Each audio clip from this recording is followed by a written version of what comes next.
So in this case study, we can talk about mum. So mum initiated mediation, and the parents have quite a number of children in this matter. They had 8 children.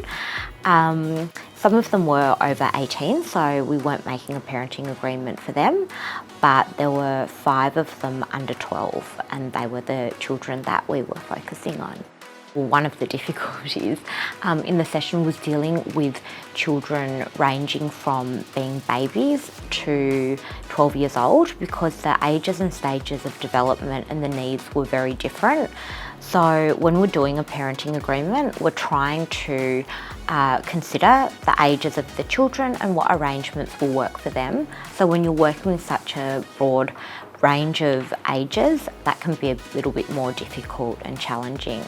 So we ran in shuttle, where I mediated separately between the parents.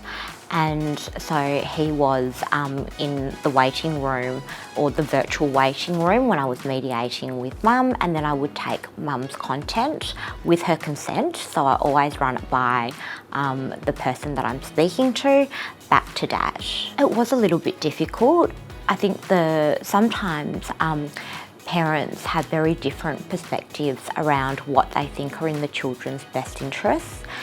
The consideration and the thought behind it is still the same, in that they both want what is best for their children, but sometimes parents can have very different perspectives around what that actually looks like in a parenting agreement. So the outcome was that we reached a partial agreement, which means that the parents were able to agree to some elements but not others. So what the outcome of that was is that the parents said that they would trial what they had agreed to and then come back for a review and then see what they could tweak going forward. So they would consider things that weren't working for them, and then also look at reviewing and revisiting the things that they weren't able to agree to in the last session. I think, sometimes you're not always going to be completely happy. That's the nature of mediation, in that there is that compromise required and that negotiability. So sometimes you need to be a little bit flexible. I always say to parents, think about what the ideal outcome would be, and then think about also what you could live with, and hopefully, the agreement might fall somewhere in between there. I think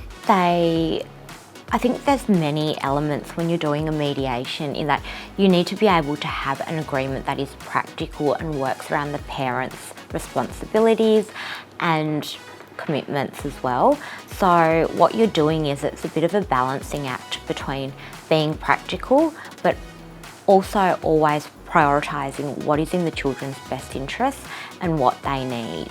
So there's no point coming to an agreement if it's impossible to implement due to work commitments or things like that. So it is a bit of a balancing act, and I'll always talk to parents about that. I think the takeaway from that one would be, really think about your children and their needs in terms of their age, their stage of development, their maturity level, all those kinds of factors, because putting in place arrangements that are only practical and convenient for the parents might not be what the children need. So things like travelling really long distances when you've got like a 12-month-old baby or a toddler, and having an 8-hour drive every second day or things like that. Think about whether that's going to work for your child or your children, and how they're going to manage that in a practical sense as well.